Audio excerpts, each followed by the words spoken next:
1972, a crack commando unit was sent to a liturgical prison by a canonical court for a crime they didn't commit. These men promptly escaped from a maximum security diocesan stockade to the ecclesial underground. Today, still wanted by the Vatican, they survive as soldiers of fortune. If you have a problem, if no one else can help, and if you can find them, then you should listen to Liber Christo War College.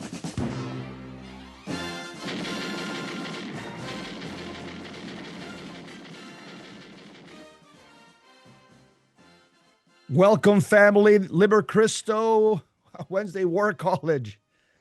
People are wondering, what does Liber Christo mean? It actually means liberation through Christ. Liberation through Christ. In case you're wondering, what does Liber Christo mean? And that's an organization that's overseen by Father Chad Ripperger, actually started by Father Ripperger. And Dan and myself, specifically Dan, teaches for Liber Christo, and I'm kind of an auxiliary member as well. Waiting for my partner, Dan Schneider. We got a lot to talk about today. We're going to be talking about how to share your testimony, how to give your testimony, or what does that actually mean? But before we do, let me just remind people that November is the month of the holy souls in purgatory. Yes, November. The month of the holy souls in purgatory. As Catholics, we believe that the church is made up of souls on earth, the saints in heaven, and the souls suffering in purgatory. The souls in purgatory cannot pray for themselves and need our prayers and sacrifices to enter fully into the beatific vision, to see God face to face. November is set aside for the faithful to remember and pray for these brothers and sisters of ours.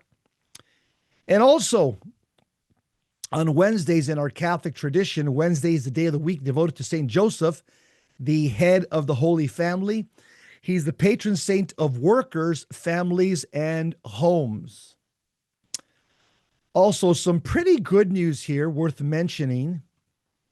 Florida announces a $350 million false advertising lawsuit against Planned Parenthood.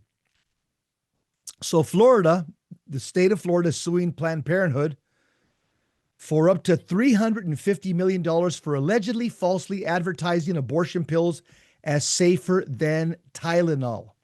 It's a big lie. And so I'm sure it's the Attorney General that's going to be filing the lawsuit on behalf of the state.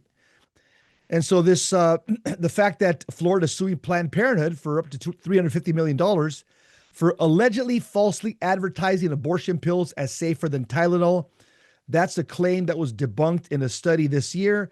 This 37-page lawsuit claims that Planned Parenthood has falsely advertised the abortion pill as safer than Tylenol, despite evidence that shows a high rate of hospitalizations for women who take the drug mifepristone to induce abortions. So Florida's Attorney General said Planned Parenthood has been wrongfully deceiving women. He said, we want to hold these people accountable for hurting our women, for hurting our children, and these lawsuits are seeking to do it. That's what he told EWTN News. And Catherine Hadrow, host of EWTN News, said, quote, they have been wrongfully deceiving women out there, advertising that these new chemical abortion pills are safer than Tylenol and pain medications you'd get over the shelf. Florida's Attorney General said, our evidence suggests that is entirely false. 1 in 25 women that takes these chemical pills end up in the hospital, and we've seen dozens of deaths as a result. And I see my partner, Dan Schneider. Dan, welcome, bro. I just got through some of the news of the day. But today, one of the things that we want to talk about, let me kind of set the stage. I want to talk about this whole phenomenon about giving, about the modern day giving of your testimony. This is a practice that was made popular by the Protestants, and ever since the close of the Second Vatican Council, again, we've always, it seems like the church leaders have always tried to make nice with the Protestants. So one of the things that we see at the post-Vatican II church that's become very, very popular, probably because of conferences and the internet, It's popular now to hear what's called somebody's testimony. Now, I'll tell you, especially, Dan, this is very popular amongst Hispanic Catholics. Very popular. And prior to Vatican II, many of the saints, they did share their journey of faith, but they were very cautious of not sharing details that would highlight their dark, sinful past. And that's what we want to talk about today, about the dangers of talking about your dark, sinful past. And I say that because right now in the church, right now in today's Catholic Church, we have ex-Satanists, we have ex-gang members, we have ex-drug dealers, we have former homosexuals, and I've heard them all sharing their testimony about their dark, lurid, revolting, sinful past. And I have to admit, very early on, I was kind of entertained, or I was maybe more, I was kind of curious, or I was intrigued by listening to some of these testimonies, especially the sinful aspects of their life. I was like, whoa, what? I can't. But more than anything else, as I sit back right now at my age, I just thank the Lord that He spared me from such experiences, because I don't have a testimony like that. I'm not an ex-Satanist. I'm not an ex-gang member. I'm not an ex-drug dealer. I'm not an ex-homosexual. But I'll tell you how all this changed. As I reconnected with you back in 2019, I went to a training called Liber Crystal School of Healing and Deliverance. It was held over in Colorado. I reconnected with you, and I remember one of the lectures that I heard about the dangers of retelling your story, that there are some inherent dangers in this, giving your unadulterated testimony. I never even thought about that as something that could be possibly, negatively impacting to the person retelling their story. So that's where I want to start today, Dan. I have a lot to talk about regarding, in fact, you actually wrote about some of this in your best-selling book, Liber Christo, Field Manual. I was rereading last night on page 27, 28. You talk about it, and on page 34 to 35, you also talk about it. But what do you say about my little intro here about giving testimonies, about retelling the story? Well, yeah, let's start with that. The caution that we see in the field against retelling the story is that the demon first of all, the demon that's present to that story is going to keep animating it. He's going to keep feeding off the emotions of you telling the story, and also the more you tell the story, he keeps manipulating.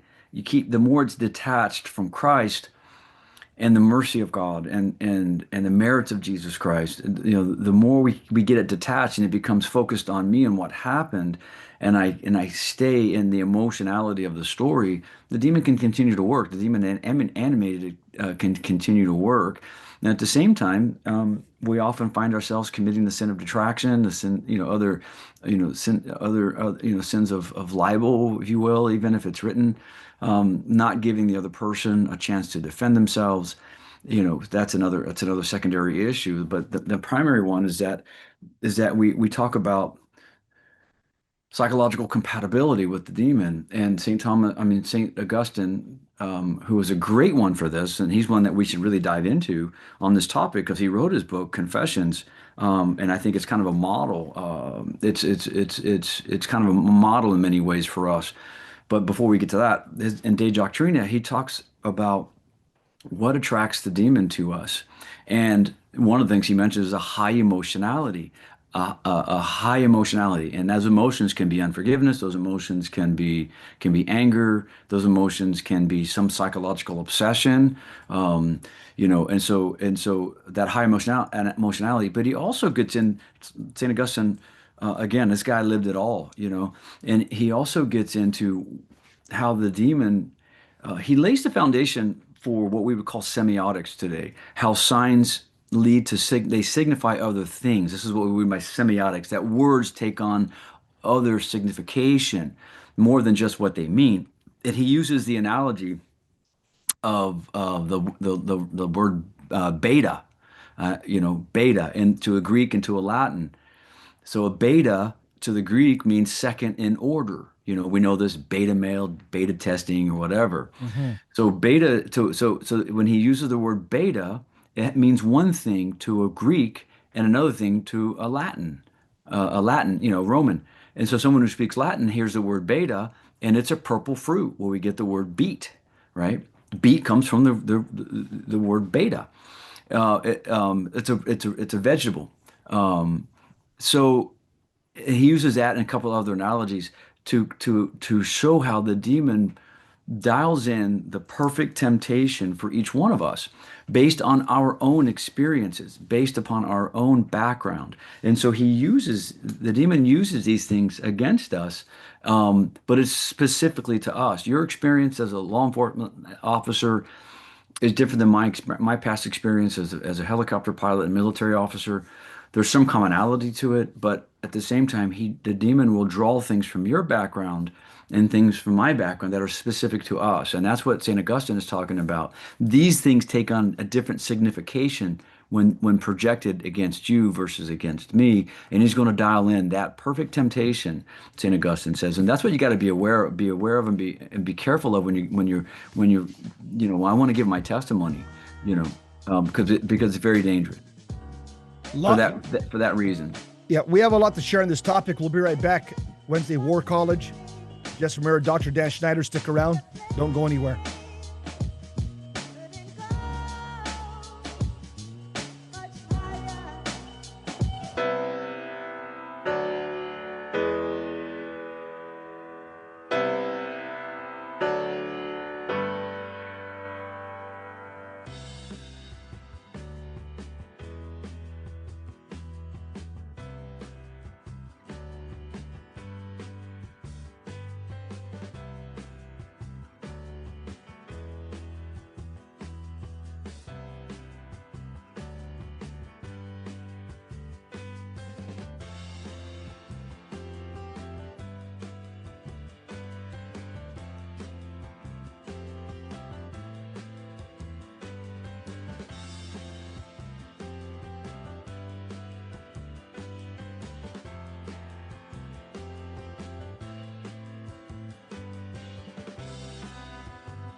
This is Terry Barber. I want to thank you for your support here at Virgin Most Powerful Radio. Here's an easy way to do it. If you're going to sell or buy a house, call Real Estate for Life, 877-543-3871, because they're going to get you a Christ-centered agent to purchase your home or to sell your home. And at the close of escrow, a portion of his commission goes right back to Virgin Most Powerful Radio. Call 877-543-3871. Thank you so much for your support.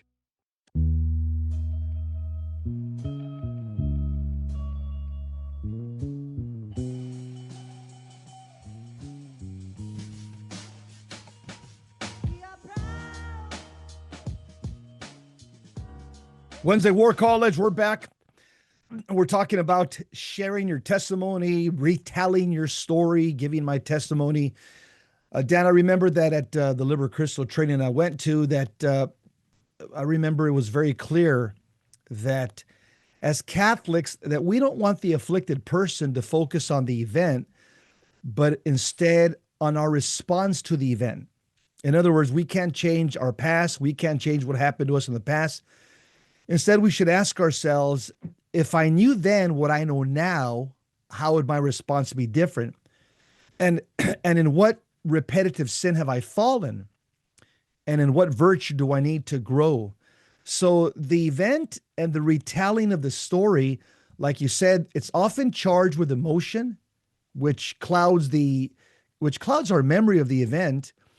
And when we And tell our our reason. yeah, and reason. And when we tell our story, Dan, it's oftentimes it's all about us. It's I. Instead of our focus, it needs to be on Jesus Christ. Uh, I think what we would tell people is that we need to climb up on the cross with our Lord and offer our suffering with Him, and offer our suffering for the ones who caused it as well. And something else very interesting, you probably heard this before, I think we've talked about it, is that psychologists and psychiatrists, friends of mine, they've told me that when you they teach that when you focus on something negative, you give life and energy to it.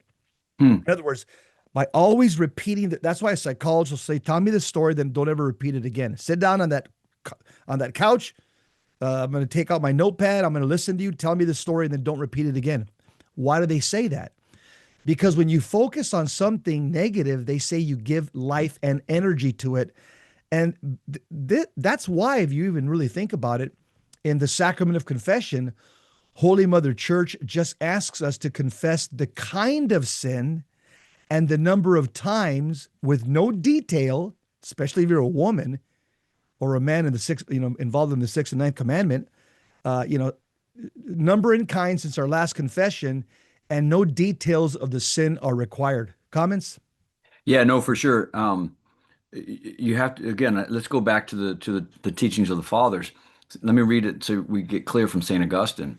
Here's what he says. And so they are made different, meaning temptations, for different people according to their several notions and prejudices. For those spirits which are bent upon deceiving, take care to provide for each person the same sort of omens, and by omens he means signs that they, images that they see in his own conjectures and preconceptions they already have entangled him in. Okay. Here's another translation. This is how they, the demons, come to have different effects on different people according to their particular thoughts and fancies. Spirits who wish to deceive someone devise appropriate signs for each individual to match those in which they see him, caught up through his speculations in the conventions that he accepts, he being you, the person being tempted. And so he says, as illustration, look at the figure X, right? The shape of a cross. This means one thing among the Greeks, which is the letter chi, and another thing to the Latins, the number 10, not by nature, but by agreement and prearrangement as to its signification. And so anyone who knows both languages uses this same letter in a different sense than writing to a Greek, then that would use it when writing to a Latin. And so they are now significant. These are now significant because men have agreed upon them. In the same way, also, those signs by which the ruinous intercourse with devils is maintained have meaning just in proportion to each man's observations or experiences. And so they make no significance apart from previous arrangement. Now, I belabor this because because number one, it's specific to the individual, his own experiences, his own background, his own memories, emotions, and what he does is he projects things that are specifically dialed in for you and for me, and this is what he does. And so when you keep telling that story, um, you keep rehashing the event, and yeah, it might bring some people people are fascinated by it, and it's lurid, and it's wow, that's interesting, and at times God is glorified, right? But at the same time, you have to be very, very careful because there's a fine line that you have to cross. I mean, you have to always focus on Christ, right? It isn't just freedom from, it's freedom for.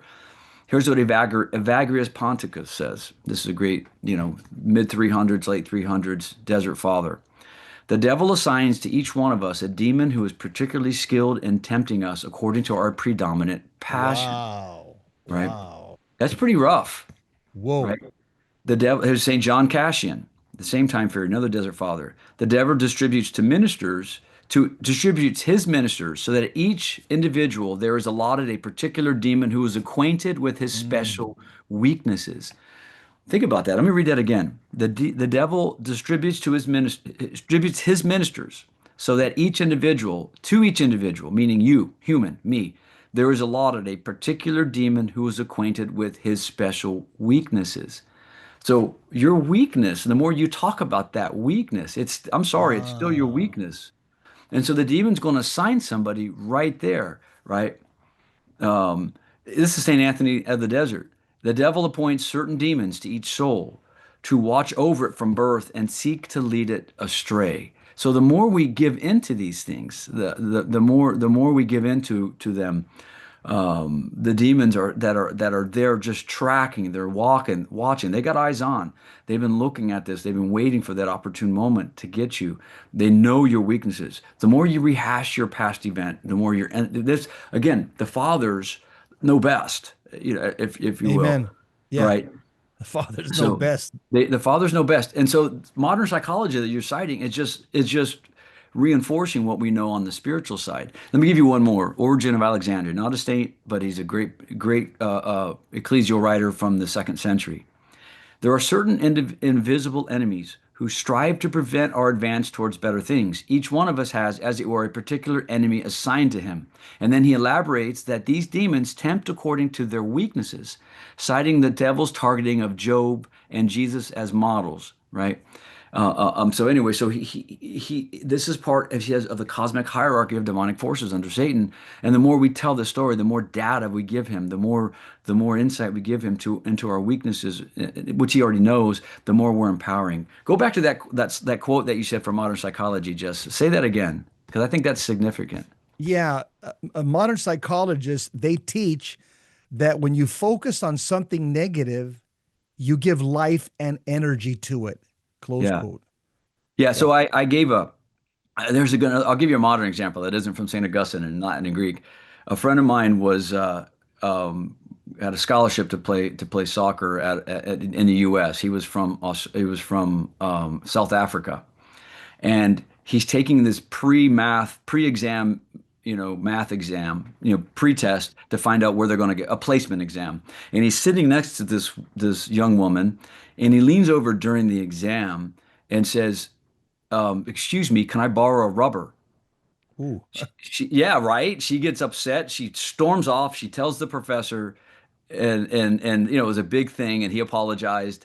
But in South Africa, a rubber is an eraser. It's the rubber thing at the back of your pencil. And he had made a mistake and didn't have Mm. an eraser. So think about that. We can use chi, beta, but think about what that means. In our culture, it implies something far different Yes. than a Yes. pencil eraser. So the demon can use these things, right? He takes these signs that mean something, and he can use them against us, and draw us into that emotions. And so it's a very dangerous place to be, and it's a borderline thing because the demon can use it against you. And if he knows that he can get a platform, and at the end of the day, if you're spending 90% talking about your sin and only 10% talking about Jesus, the mercy of God, and the infinite merits of Jesus Christ, the only thing that John I think it's De Caussade says that we would be absolutely annihilated by the demon if it weren't for two things: the mercy of God and the infinite merits of Jesus Christ. And so if you're not focusing on those two things, the demon's going to use this against you, and you're just going to continue to empower him. Dan, I know a lot of Catholics, both in the English speaking world and in the Spanish speaking world, that they were going around for years, giving their testimony and sharing their dark, lurid past. And a lot of these men, both in the English speaking world and the Spanish speaking world, they fell prey to the sixth and ninth commandment hard, hard. Yeah. I'll give you one example of somebody that you and I remember because he was very popular when you and I were young. He was a very well-formed priest. He had a PhD in fundamental theology from the Gregorian. He was he was ordained by Pope John Paul II. He was a priest by the name of Father John Carapi. He was one of the best preachers in the Catholic Church I've ever heard. He had the gift, I would say, of apostolic preaching. But one of the things that he did, and I remember, is that he would always share his testimony, as you recall, remember? Yeah, he did. Amongst with other topics that he gave. I mean, he was outstanding. I mean, he went deep into everything he talked about. But I think once again that vulnerability was there, and I think the demon went after him as a result of that, and took him down. This is why, again, this is why we advise people against retelling their story, especially if about how they became diabolically afflicted. Don't get a microphone and blast it on in front of a parish, because all of us are going to be attacked anyhow. You don't want to put more bait out there. And it's true that modern psychology oftentimes encourages us to tell our story in order to heal, but when people do so, they often repeat their story in kind of an uncharitable way. So at one level, the telling of the story is uncharitable. It's uncharitable because it's oftentimes filled with a lot of negative emotions. And the other people involved, well, they're not there to defend themselves. So oftentimes you could get involved in the sin of detraction or slander. And not only that, this whole retelling the story, giving my testimony, you're also reopening the wound itself. And by reopening that wound, you're further attracting the diabolic. And again, emotion becomes intertwined in both the event itself as well as the retelling of the event. Now, telling the story, I'm sure it brings some relief, but it's only an emotional relief that lasts a few days at best.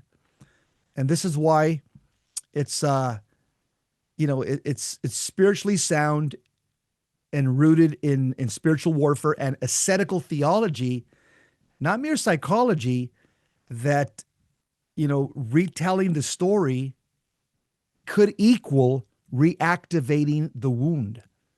So every time you vividly recount the trauma, especially with anger or bitterness, or like you said, high emotionality or victimhood, you're re-experiencing the emotions, even neurologically, as psychiatrists say, and spiritually. We'll talk more about that. I'm here with Dr. Dan Schneider and myself. We're talking about sharing your testimony or giving your testimony.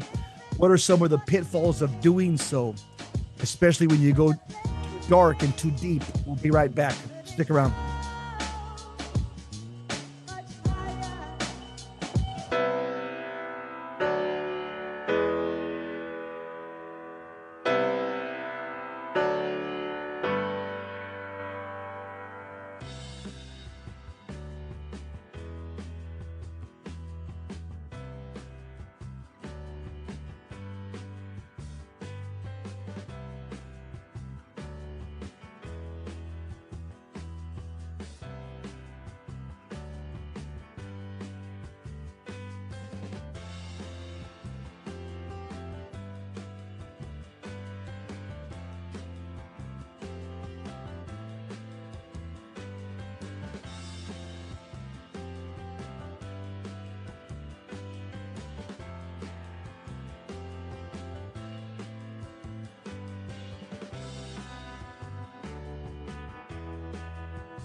This is Terry Barber. I want to thank you for your support here at Virgin Most Powerful Radio. Here's an easy way to do it. If you're going to sell or buy a house, call Real Estate for Life, 877-543-3871, because they're going to get you a Christ-centered agent to purchase your home or to sell your home. And at the close of escrow, a portion of his commission goes right back to Virgin Most Powerful Radio. Call 877-543-3871. Thank you so much for your support.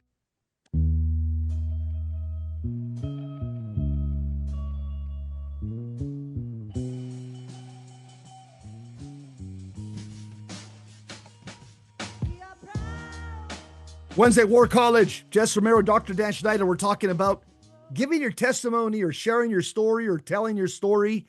What are some of the pitfalls of doing so? Now, to be sure, when you look at the New Testament, the word testimony or to give testimony or to bear testimony, that's a Greek word which is translated from the word marturia, which oftentimes refers to witness or to testimony or evidence given. But you'll find many of the stories there. For example, in John's gospel, he frequently uses the word testimony to describe the witness to Jesus, to his identity as the Son of God. That's the witness that he's the Son of God.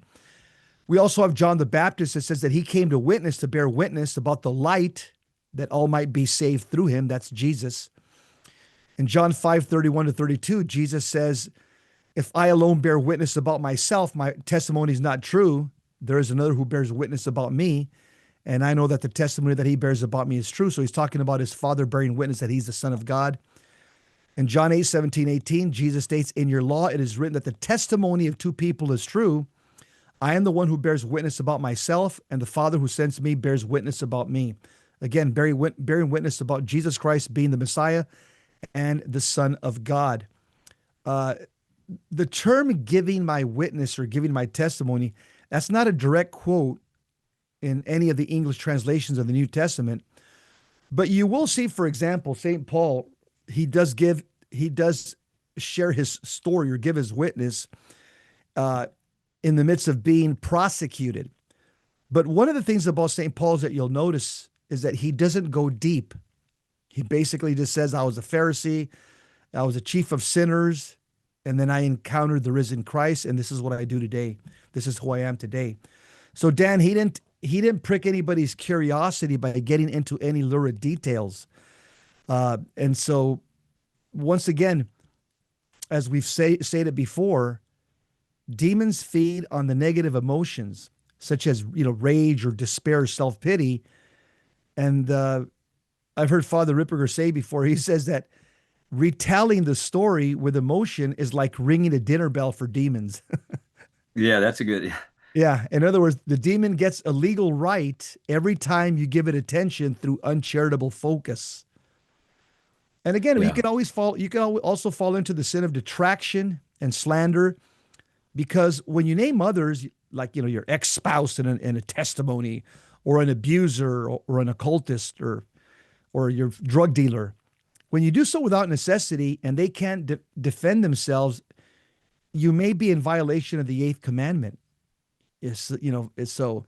And again, demons exploit sin to maintain an attachment. And so retelling the story keeps the legal right open to the diabolic. Dan, just want to mention, at the top of the hour, I'm going to have to leave about 4 minutes before the top. I'm going to our friend Adrian Milagos' show real quick. So you're going to close it up, buddy.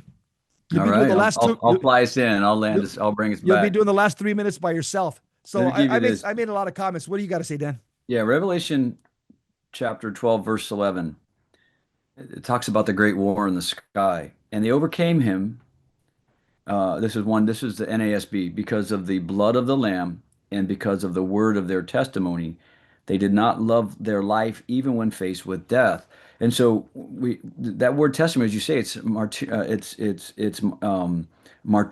It means it's martyr. A juridic evidence. Martyr. We get the word martyr. Okay, we get the word martyr, and it wasn't just they gave their testimony. No, it was the logos of their martyrdom. It was the logic. It's the you hear Saint Edith Stein has a book that she wrote on suffering, and not just suffering, but on it's an exposition of and building upon St. John of the Cross, Dark Night of the Soul, and her book is called The Science of the Cross. And that word science is an English stab through German for her of this logos. As St. Paul says in Corinthians, the logos of the cross is foolishness to what is it, foolishness to the Jew, and a scandal to the Jew, and foolishness to the To the Gentile, Greeks, to the Greek, yeah. to the Greeks. To us who believe, it is the power of God and the mercy of God. And so here it says in Revelation, they defeated him by the logic, the report, logos, the utterance, the explanation, reasoning, the reckoning, the reckoning. There's another one, the reckoning of their testimony, but their martyrdom. And how you know that John is here alluding to the what it means to give one's martyrdom is one's testimony. And because he said love their they did not love their life even when faced with death. So Mm. if you look at the lives of the saint Bartolo Longo, for example, who came from he was a Satanist, right? He worshiped Satan. After his conversion, what did he do? He promote. Look at the story of his life. He was actually she's saint now, right? Yes. He was just Canonized. canonized. He promoted the rosary. He did, and he's led a life of penance and good works, helping orphaned and street children, helping the poor. So spiritual works of mercy and the corporal works of mercy. This is what he did. He didn't go on a speaking circuit per se. He prayed the rosary and did good works. Alessandro, right? Not a saint, Alessandro, and I use Saint Maria Goretti in the Liber Christo manual as an example of the right approach towards suffering, and how she battled for her chastity to the very end. The man who murdered her and attempted rape spent what, 20 years in prison, Jess? Mm. Yeah. and Yeah. and at first, denied it and denied it, and it was through her, and he admits through her intercession he has a conversion, and he gets out of prison after I think 20, 25 years in prison. And what did he do? He went on the speaking circuit. He No, he started didn't. holding conferences on how to be a man. No, he didn't. You know what he He's- did? He went and joined a Capuchin a friary, and he lived a life of penance, a life of poverty, and reparation for his past. And so, if you look at this, another great book, it's hard to find. It's a book called The Silent Struggle, and it's about it's the story of a Carmelite, um, and her own struggles, and it's not a testimony per se, but she does tell the struggle of she suffered sexual abuse as a child, and then struggled with bulimia and anorexia her whole life. And she, but the whole time she's talking about how God was working, God was working, God was working. And it isn't until later in her life, when she became a Carmelite nun, that she began to understand why she was allowed to suffer, and that she did lived a life of penance and reparation for the sins of the world. I told you the story of there's a Carmelite nun that I know who's struggling. She's young, maybe 30, has an aggressive, I mean, this is a true consecrated virgin who's been in the Carmel for 8, 10 years now, most of her adult life. And she has an aggressive form of breast cancer. I mean, Mm. aggressive. And so I was meeting with her and some of the other Carmelites recently, and I asked, how you doing, sister? And she said, this is what's going on. And she said, but this is the path of Carmel. This is the path that I've chosen. That's powerful. You talk about a warrior offering herself up, offering up her suffering, for the sins of for the sins of the world. This is the way the Carmelite spirituality is. It's a deep understanding. So there's two ways we delimit between atonement and reparation. We can distinguish in those terms, and not perhaps properly theologically. They're similar words. They have nuanced meanings, but I like to use the distinction. Atonement is making acts of penance and for our own past sins. And the cup, oftentimes God allows us by his providence to make up the cup of satisfaction. This is Catechism 1172, that there is a temporal punishment, a debt owed to God, even after after the spiritual forgiveness has been granted through the sacrament of confession. When so these sins need to have temporal satisfaction made. And so this is the deep waters of Catholic spirituality. We commit sins, we do penance and atonement for those sins. Now there is deeper waters, and that is reparation. And this is the logic of the cross, the science of the cross of St. Edith Stein, St. Teresa Benedicta of the Cross. Her last words, two last words. One, when the Nazis came for her, and the science of the cross, her manuscript is sitting on her desk in her cell. Her sign, she said, "Come, Rosa, come, Rosa, let us go die for our people." And then one of her colleagues saw her in a cattle car, on a train cattle car on her way to Auschwitz. And the lady yells out to her, "Where are you going?" And she says, "I'm going eastward." Eastward. And where's she going? Eastward is towards Christ, towards the resurrection. She's going to now offer herself in reparation for the sins of her people. Okay. And so this is the right stance. And if you're not making it from that stance, from that positionality, you could be manipulated and used. If you come into this game and decide, I want to be a professional Catholic, there's a very good chance that the demon's going to use you. He's going to use you to create scandal in the mystical body. So you have to be very careful that these doors are closed and you're approaching this from a position of penance, and penance for your past sins. Dan, you'll find that oftentimes, especially in the charismatic renewal, there's this whole thing about, keep telling your story from one parish to another, one event to another. And that's kind of following, modern mental therapy that's always saying, yeah, tell your story. Yeah. But many of the exorcists that have commented about this retelling of the story, they say, yeah, there's an emotional high telling the story, but there's a spiritual low after. In other words, telling your story, it may feel good for 48 hours, but then demonic obsession can return, or does return, even worse. And Father Ripperger says that, this is demonic bait, because the relief is emotional. It's not spiritual liberation. True healing, it comes through forgiveness. It comes through the sacraments, not storytelling. And I hear the music. We'll be right back. I'm here with Dr. Dan Schneider. We're talking about sharing your story. Does it glorify the enemy, or is it glorifying God? That's what we want to talk about. Stick around. Don't go anywhere.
This is Terry Barber. I want to thank you for your support here at Virgin Most Powerful Radio. Here's an easy way to do it. If you're going to sell or buy a house, call Real Estate for Life, 877-543-3871, because they're going to get you a Christ-centered agent to purchase your home or to sell your home. And at the close of escrow, a portion of his commission goes right back to Virgin Most Powerful Radio. Call 877-543-3871. Thank you so much for your support.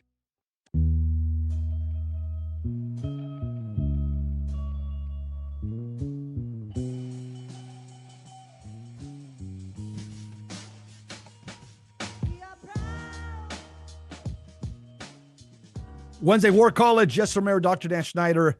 I'll be leaving at the top of the hour a little bit before. I've got another appointment right after this, so Dan will be closing up the show. Dan, one of the things I'm pretty excited about 2026 is because we're going to be able to teach this in our own forum, our own platform. This what I would call high-level spiritual warfare. We're opening up a school. It's called the Holy League War College or the Holy League Institute. I think we haven't decided which name we're going to be taking. The website should be up by this week, and it's going to be something. It's going to be something that's completely different and new. There's nothing ever been like this in the Catholic Church, where you have basically an institute for lay people to work on the interior life, the spiritual life, and as it relates to spiritual warfare.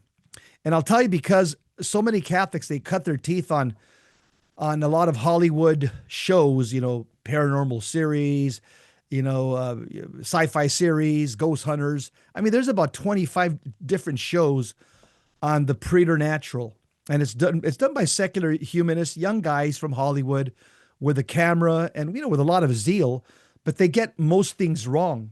And so most Catholics, they learn their quote unquote spiritual warfare from these TV shows. And so this school it's going to be what we call phase 0, ground zero school of spiritual warfare, working specifically on the interior life and the spiritual life. So that's something that we're going to be opening in 2026, and topics just like this.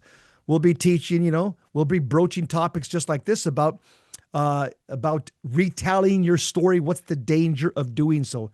Dan, comments? No, I agree. I'm excited. We got the Holy League Institute, and then we're going to have the Holy League War College is going to be our podcast, and I think we're going to tackle this stuff. And through the Institute, we're going to continue doing what we're doing here, but in the Institute, we're going to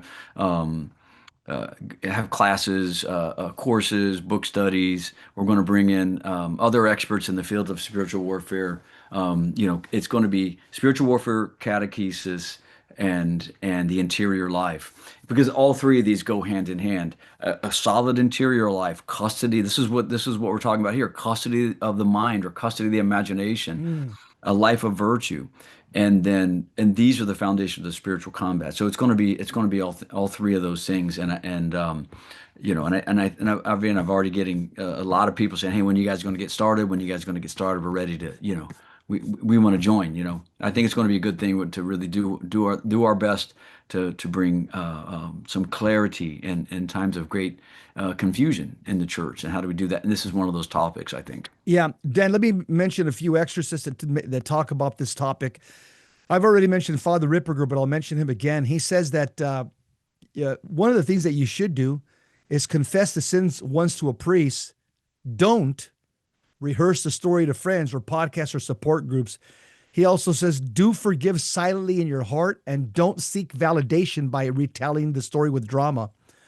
Now, the exception, of course, is you tell the story to a priest and confession or to an exorcist for deliverance. That's allowed and that's required. Or to a therapist, if bound by confidentiality and focused on healing, not venting, then it's permissible, but do so with caution. But the bottom line is Father Ripperger would say that you tell your story once to the right person, a priest, in the right place, a confessional or deliverance session, then shut the door, because every retelling of the story opens it again. Father Amorth, who passed away in 2016, he was the exorcist in Rome. He taught that demons thrive on curiosity and focus. And he says retelling the story invites them back, kind of like advertising an open door. In his book, in An Exorcist Tells His Story, he explains demons exploit emotional retelling to claim rights via sin. For example, the sin of pride in the story, or fear mongering, which prolongs demonic oppression. So why is this dangerous? Because it can shift from Christ's victory to the demon story, giving it glory and potentially escalating to obsession or possession in vulnerable listeners, or, for example, those with occult ties. And also, it sensationalizes and turns trauma into a goosebump entertainment. You have Father Vince Lampert from Indianapolis and the International Association of Exorcists. They warn against public sharing of your stories that reduces sacred struggles to horror stories, harming victims' privacy and recovery. A former afflicted person shared, quote, "My struggle is not your goosebump rising ghost story. You sure as hell won't find me advertising it," close quote. So reflecting on Exorcist's view that retelling the story invites judgment or exploitation or leaves you vulnerable to diabolical attacks again. Why is it dangerous? Because it fosters a victimhood identity.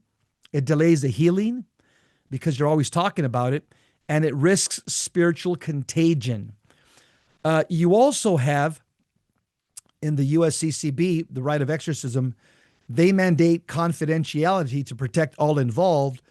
Lay people retelling the story, for example, on podcasts, it often lacks discernment, mimicking unauthorized liberation methods. And finally, I'll say that, many of these exorcists, they'll tell you that oftentimes storytelling, because it's so charged with emotion and emotionality, it glorifies the enemy. It doesn't glorify God, or it glorifies yourself, me.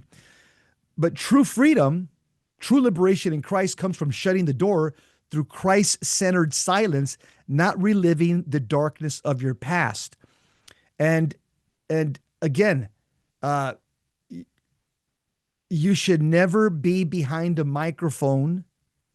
I don't think some of the saints that you mentioned, if they had the opportunity, they would jump behind a microphone, or they would be in front of a conference. Why? Because they know that they've offended God so egregiously that these saints, Dan, they needed to be doing prayer and penance and reparation and living a quiet monastic life for the rest of their life in atonement for their grave sins. Just like, for example, somebody that was in our lifetime. Just like Father John Karapi, I can tell you this man is grinding it out. He spent the last 15 years of his life in absolute silence, living like a monk, praying 6 hours a day. He does his daily mass.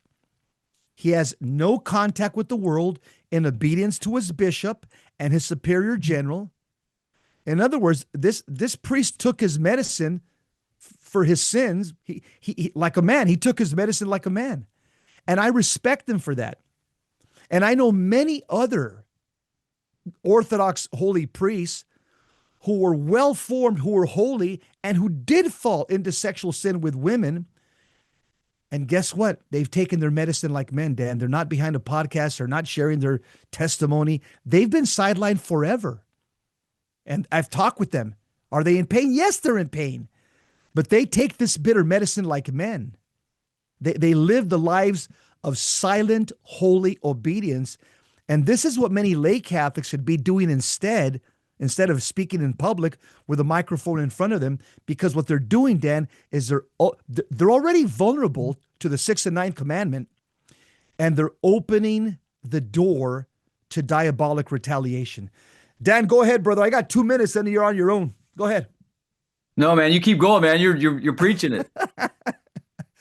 Yeah. Another thing that I'll say is that what's very important is go back to the sacrament of confession, number and kind. And a good priest will tell you, don't give me any details. Why? Because psychologists will tell you, when you share a story, it takes a form of life itself once again. And so as Catholics, we want to heal our mind, our memory, in our imagination. And that's why many of these exorcists say, tell your story once to a priest in confession, to an exorcist, to your therapist, and, in the right place in a confessional, and then shut the door, because every retelling of the story opens it up again. It opens up your vulnerability to the diabolic. And what it does, it opens yourself to retaliation. And I can tell you, Dan, I'm not going to mention any names, but there are several people right now in the Catholic Church, ex-Satanists, ex-gang members, ex-drug dealers, ex-this, that, and the other. And I can tell you that they slip and fall to the 6th and 9th commandment. Is that a coincidence? No, it's not a coincidence. The demon knows exactly their weakness. And if they're going to go around talking about their past lurid sins, the demon knows exactly where to attack them. Yep. Dan, Yeah, I'm gonna wrap it up, brother. Take it away. All right, Jess. I'll take the controls and I'll fly us in. All right, Short brother. final. Got it. Thanks, brother. Thank you. Talk to you later. Yep. Thanks, brother. Yeah. So here's what I put in the Liber Christo manual. Father Ripperger defines custody of the mind. This is what he says. You got to have custody of the mind. He calls it the virtue by which one does not let into the imagination anything sinful. And so the pathway in dealing with these things, our past, is not just to retell the story, but to disappropriate the emotion from the story, linking our suffering, understanding that it is good to do penance for our past. It's not something that we like to do. It's hard to do. Nobody loves to do penance, but this is something that we're called to do to make satisfaction for our past sins.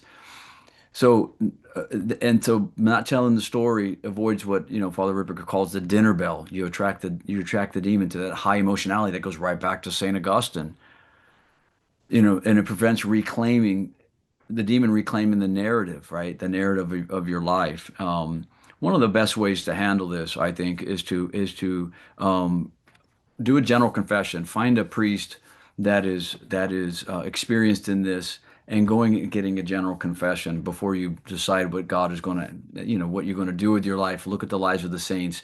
First, do this general confession. One good way to do that is to journal these things under the direction of a priest. You journal them, write them down. This is very effective. You write down everything from your past, going back as far as you can remember, the traumas, the wounds, the sins, everything connected. Read it. It might take you 2 or 3 weeks or 6 weeks to prepare. And when you read it, it might take you an hour to read it. And the priest will always patiently, lovingly wait and listen, and then burn it. And then burn it and let it go up to God. So that's a wrap. I'm going to close here with this prayer, a simple prayer of reparation. My loving Jesus, out of the grateful love I bear thee, and to make reparation for my unfaithfulness to grace, I give thee my heart, and I consecrate myself wholly to thee. And with your help, I propose to sin no more. That's a wrap. Let's go out there and keep living our Roman Catholic faith. Let's go keep living it, proclaiming it, doing whatever God has asked us to do for the salvation of souls in the glory of Jesus Christ. Talk to you next week, same time, same channel. God bless.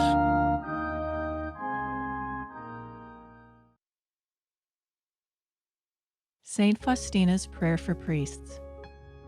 O my Jesus, I beg thee on behalf of the whole Church, grant it love and the light of thy Spirit, and give power to the words of priests, so that hardened hearts might be brought to repentance and return to thee, O Lord.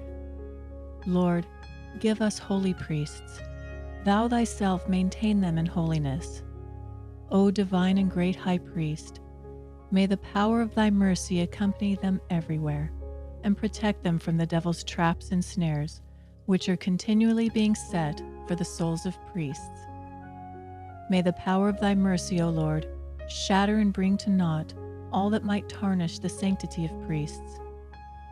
For thou canst do all things. Amen. Virgin most powerful, pray for us.